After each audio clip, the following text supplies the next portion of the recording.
నవ్యాంధ్ర రాజధాని అమరావతి నగరంలో పునర్నిర్మాణాల పనులకు సంబంధించి ఒకవైపు సిఆర్డీఏ, మరోవైపు అమరావతి డెవలప్మెంట్ కార్పొరేషన్ సంస్థ పక్కా ప్రణాళికతో ముందుకు వెళ్తున్నాయి. వాస్తవానికి ఇప్పటికే దాదాపు 2,700 కోట్ల రూపాయలు విలువ చేసేటువంటి 44 పనులకు సంబంధించి టెండర్లు పిలుపునిచ్చారు. టెండర్లు దరఖాస్తు చేసుకోవడానికి ఈ నెలాఖరు వరకు గడువు విధించారు. ఈ ప్రక్రియ పూర్తయిన తర్వాత ఫిబ్రవరి 2వ వారం నుంచి 44 చోట్ల ఈ పునర్నిర్మాణ పనులు చేపడతామని మంత్రి నారాయణ నిన్న విలేకరుల సమావేశంలో తెలియజేశారు. అయితే పనులు మొదలుపెట్టిన తర్వాత ఆ రోడ్లు మూతవేసేసిన తర్వాత వాటి ప్రత్యామ్నాయమైనటువంటి రోడ్ల నిర్మాణాలు ఇప్పటికే చేపట్టారు. అమరావతి రాజధాని అంటే వెలగపూడి వెళ్ళటానికి ఎంతో ప్రధానమైనటువంటి రహదారి సీడీ యాక్సెస్ రోడ్డు కరకట్ట. ఈ కరకట్టను వెడల్పు చేసి 4 వరుసల రోడ్డు నిర్మాణం చేపట్టాలని అధికారులు నిర్ణయించారు. దానిలో భాగంగానే దానికి ప్యారలర్గా అంటే దానికి అనుబంధంగానే ఇప్పటికే 2 బీటీ రోడ్ల నిర్మాణం చేపట్టారు.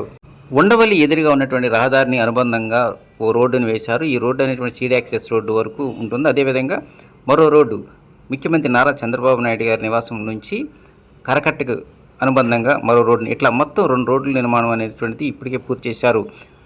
భవిష్యత్తులో ఈ కరకట్ట వెడల్పు చేస్తున్న నేపథ్యంలోనే వాహనదారులకు ఎలాంటి ఇబ్బంది లేకుండా ఆల్టర్నేటివ్ రోడ్స్ ఏర్పాటు చేయడం జరిగింది.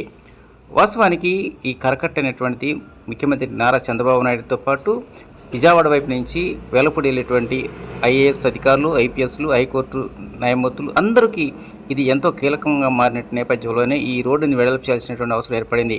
దీంతోనే భవిష్యత్తులో రోడ్ల నిర్మాణానికి సంబంధించి టాప్ ప్రయారిటీగా ఈ కరకట్టకు ఇవ్వడం జరిగింది.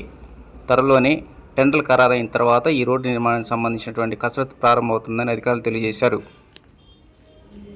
కృష్ణానది కరకట్ట ప్రక్కనే ఈ బీటీ రోడ్ల నిర్మాణం వలన భవిష్యత్తులో రోడ్డు వెడల్పు చేసినప్పుడు వాహనదారులకు ఎలాంటి ఇబ్బంది లేకుండా ప్రశాంతమైన వాతావరణంలో రాకపోకలు కొనసాగించే అవకాశాలు ఉన్నాయి.